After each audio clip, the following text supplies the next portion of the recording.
యోహాను సువార్త 13వ అధ్యాయం 27వ వచనం. యేసు ప్రభుల వారికి ఎంతమంది శిష్యులు ఉన్నారు? 12 మంది. ఆ 12 మంది.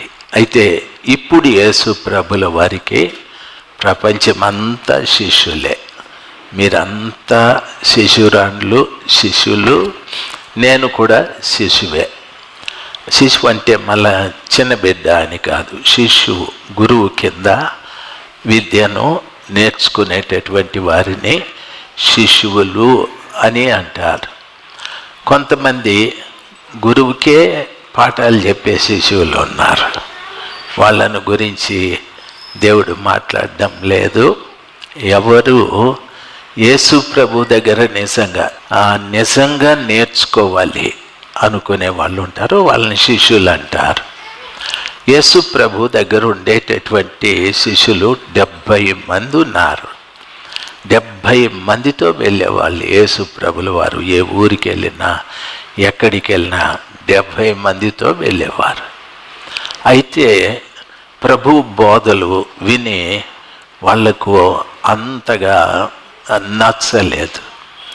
ఆయన ఎప్పుడు చూసినా ప్రార్థనలు చేసేది, విరామం లేకుండా గ్రామాలకు వెళ్ళేది, సువార్త చెప్పేది, వాళ్ళను ప్రార్థన చేయమనేది, ఇవన్నీ చేస్తూ ఉంటే చాలా మందికి నచ్చక ఎంతమంది వాపసు వెళ్ళిపోయినారు?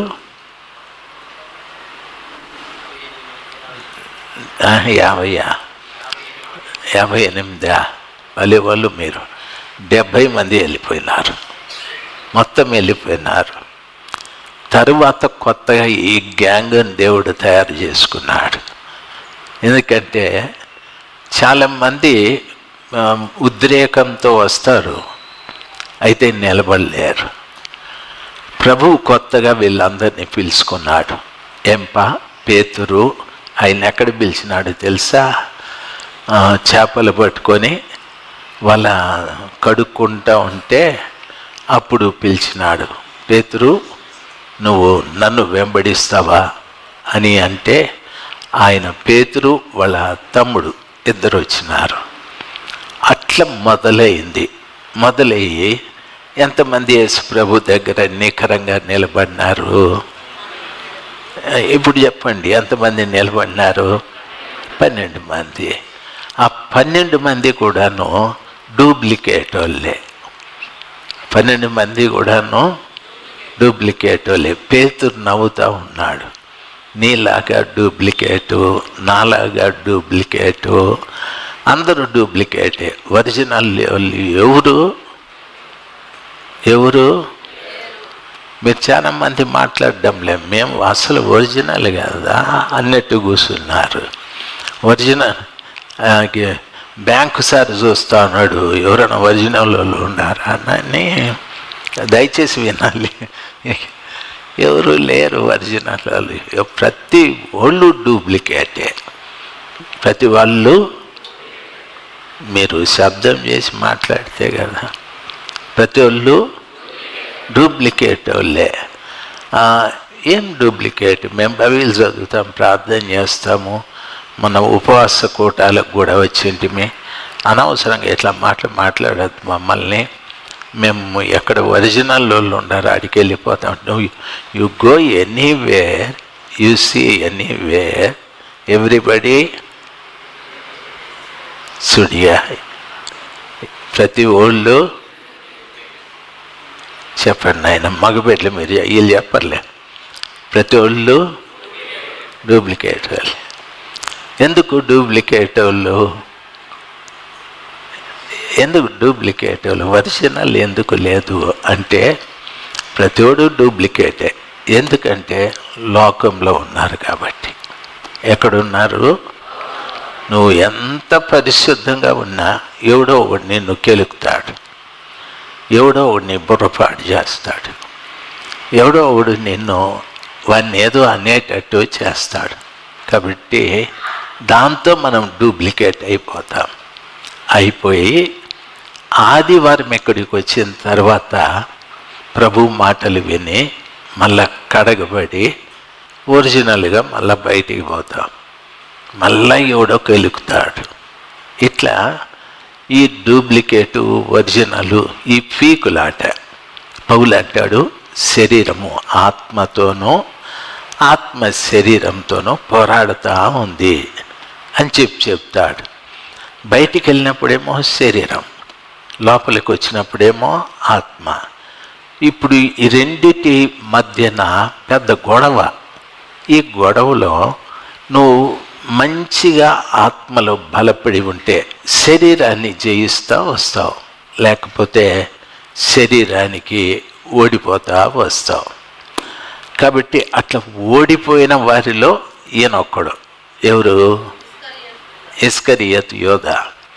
ఆయన కూడా యేసు ప్రభుతో పాటు అది ఆఖరి రోజు, ఆ ఆఖరి రోజు వరకు యేసు ప్రభుతో పాటు ఉన్నాడు. ఆయన ఉండి పాపము ఆయన లేకపోతే యేసు ప్రభు సిలువ వేయబడే అవకాశాలు లేవు. కాబట్టి ఆయన్ను తిట్టద్దండి. ఆయన లేకపోతే యేసు ప్రభుని అప్పగించే వాళ్ళు లేరు. ఆయన్ను తిట్టద్దు. ఆయన ఏం చేసినాడంటే, ప్రభులు వారు మీలో ఒక్కడు నన్ను అప్పగిస్తున్నాడు అన్నాడు. ఆ మాట వాళ్ళందరికీ చాలా బాధ అయిపోయి, ప్రభా నేనా నేనా నేనా అంటా వచ్చినారు. ఇస్కరియోతు యోధ ఏం చేసినాడంటే, యేసు ప్రభు ముఖం ముంచేటప్పుడు, అంటే రొట్టెని తీసి ద్రాక్ష రసంలో అద్ది తినేటప్పుడు ప్రభు ఆయన కూడా ముంచినాడు. అప్పుడు అన్నాడు, నువ్వు అన్నట్టే అన్నాడు. అది ఆయనకే తెలుసు. అంటే ప్రభు ఏదైనా చెప్పినప్పుడు ఆయన మాట్లాడే ప్రతి మాట ఎవరు తప్పు చేస్తారో వాళ్ళకే తెలుస్తారు.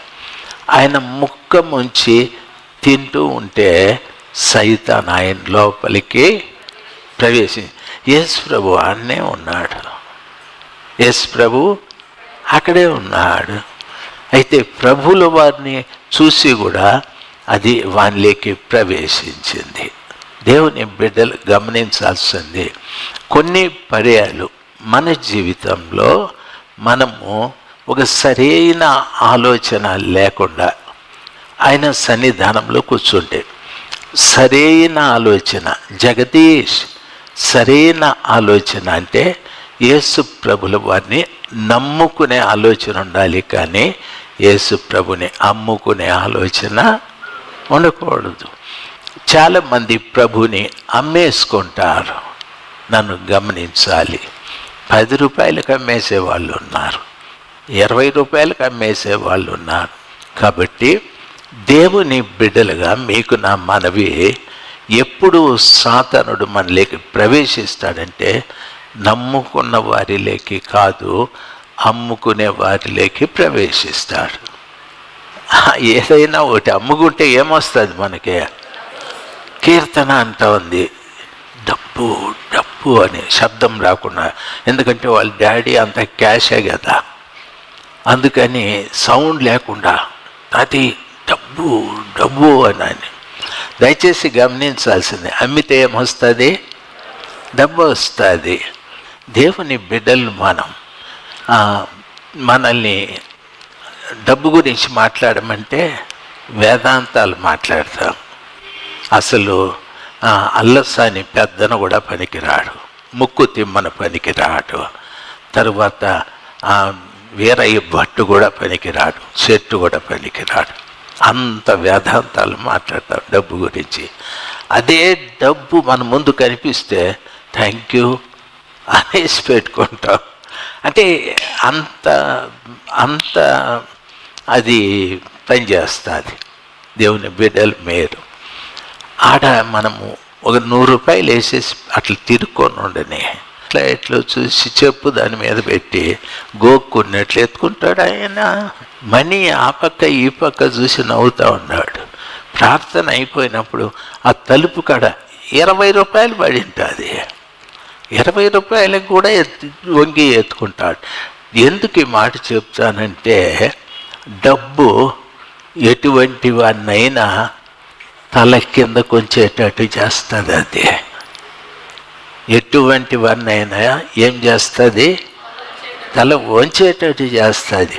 దానికి అంత పవర్ ఉంది. దానికి ప్రాణం లేదు కానీ పవర్ ఉంది. దానికి ప్రాణం లేదు. చెప్పండ్రా, ప్రాణం లేదు కానీ పవర్ ఉంది. అంత పవర్ ఎటువంటి వాడినైనా అట్లా తల వంచి దాన్ని ఎత్తుకునేటట్టు చేస్తుంది. ఇస్కరియోతు యూదా 3.5 సంవత్సరం బోధలు విన్నాడు, ఎన్నో అద్భుతాలు చూశాడు. ప్రభువు అధికారం ఇచ్చి పంపినప్పుడు చాలామంది రోగుల్ని బాగు చేశాడు, దయ్యాలు ఎల్లగొట్టాడు. మళ్ళా ప్రభు దగ్గరికి వచ్చి చెప్పినాడు, సార్ మేము అవి చేసినాం ఇవి చేసినామని. మంచి ఎక్స్పీరియన్స్డే కానీ అక్కడ ఆయన ఓడిపోయినాడు. దేవుని బిడ్డలు గమనించాల్సింది, చాలా మంచి దేవుడు. మనం చాలాసార్లు అట్లా వంగి లేచి ఇక్కడికి వచ్చినాం. ఇప్పుడు ప్రభు అంటాడు, మీరు నన్ను ఆరాధించాలి, ఇప్పుడు మీరు నన్ను సేవించాలి, ఇప్పుడు మీరు నన్ను స్తుతించాలి. నాకు తప్ప ఎవరికి ఘనత మీరు చెల్లించకూడదు. బైబిల్ చెప్తుంది కదా, ఏమని? మాకు కాదు యెహోవా, మాకు కాదు, సమస్త ఘనత మహిమలు మీకు. అందరు చెప్పండి, మాకు కాదు యెహోవా, మాకు కాదు, సమస్త ఘనత మహిమలు మీకే. నేను ఎక్కడ ఎప్పుడు ఎవరికి తల వంచను, ఎక్కడ ఎప్పుడు ఎవరికి తల వంచను. ఒక్కోసారి మనకు మంచి ఫ్రెండ్ ఉంటాడు, ఫ్రెండ్ ఉండి కొబ్బరి తింటా ఉంటాడు. ఏందిరా అది అని, కొబ్బరి అని. సరే వాడు ఇస్తుందా మొక్క, మనం తింటూ ఉంటాం. ఏడిది ఇది అంటాం. ఇప్పుడే ఆడ గంగమ్మ దగ్గర కొట్టినారు, అవునా అని నమ్ములుతాని. అవునా ముందుగా చెప్పకూడదురా, ఓంచడు. ఎలా అంటే ఓట వస్తూ ఉంది కాబట్టి తినేసి ముందే చెప్పింటే బాగుండని. ముందు ఇప్పుడు చెప్పినా ఓంచవచ్చు కదా, వంచదు. కొబ్బరికి కూడా తలకాయ వంచుతాం మనం. దేనికి? కొబ్బరికి వంచుతాము, కుడుముకు వంచుతాము, సలిపిండికి వంచుతాము, దేనికో వంచేస్తాం. అక్కడ అంటాడు ప్రవక్త, మాకు కాదు యెహోవా, సమస్త ఘనత మహిమలు. మనం బ్రతికినంత కాలం ఎవరికి మహిమ కలిగేటట్టుగా జీవించాలి? యేసయ్యకే. దానికి పోరాడాలి మనం. మన ఆత్మకి శరీరానికి పోరాటం ఉంటుంది, పోరాటం ఉంటుంది. కాబట్టి మీరు ఆఫీస్కి వెళ్ళినప్పుడు, ఫ్రెండ్స్ ఇంటికి వెళ్ళినప్పుడు, బంధువుల ఇంటికి వెళ్ళినప్పుడు పోరాటం ఉంటుంది. గమ్మ అని వస్తుంది చికెన్ కూర వాసన. మనము ఏదో పరధ్యానంలో అన్నం పెడితే తింటూ ఉంటాం. అప్పుడు ఆ ఇంట్లో ఒక ఆయమ్మ, అప్పల్లా మీరు బలి ఇచ్చింది తినరు కదా అంటాడు. ఈ పాటికి అర్థం తినేసి ఉంటాడు ఈ మనిషి. ఓ తినం మేమోనని, ఇదైతే కదా నని. ఆపడు. పక్కన ఇంకోటి అంటాడు, సగం తిన్నాక ఇంకేమదిలే తినే అంటాడు. వేస్తాడు. సగం కడిగేయల్లా. దేవునికి మహిమ రావాలంటే భాస్కరా, కోడ్లు రాజా, సగం ఏం చేయాలా? కడిగేయాలా. కడగం మనం. నాకు ముందుగా చెప్పకూడదా అంటేనే నాకుతాం. దయచేసి మాకు కాదు యెహోవా, సమస్త ఘనత మహిమలు. తిండి దగ్గర కానీ, డబ్బు దగ్గర కానీ, ఎక్కడైనా దేవునికి మహిమ వచ్చేటట్టుగా మనము జీవిస్తే, ఎవరు దేవునికి మహిమ చెల్లిస్తూ ఉంటారో వారి దగ్గర ప్రభు ఉంటాడు. ఈరోజు ఉదయము ఒకరు ఫోన్ చేసి, యుగ సమాప్తి వరకు సదాకాలము మనతో కూడా దేవుడు ఉంటాడు అని చెప్పినాడు. నేనన్నాను, ఉంటాడు, కానీ నీవు ఆయనతో ఉండవు, ఆయన నీతో ఉండడు అని. అది ఎట్లా అని అన్నాడు. అంతే, అది నీవు నిజంగా ఆయనతో ఉంటే, ఆయన నీతో ఉంటే నువ్వు చిల్లర పనులు చేయవు. గమనించాల్సింది, ఒక బాబు ఉన్నాడు, నాయన వాడిని తీసుకొని పోతా ఉంటాడు. తీసుకొని పోయేటప్పుడు వాడు మధ్యలో ఆగే నాయనా నాయనా అంటాడు. ఏందిరా? చాక్లెట్ అని వాడిని లాక్కొని పోతాడు. రా మళ్ళీ వందురా అని లాక్కుపోతాడు.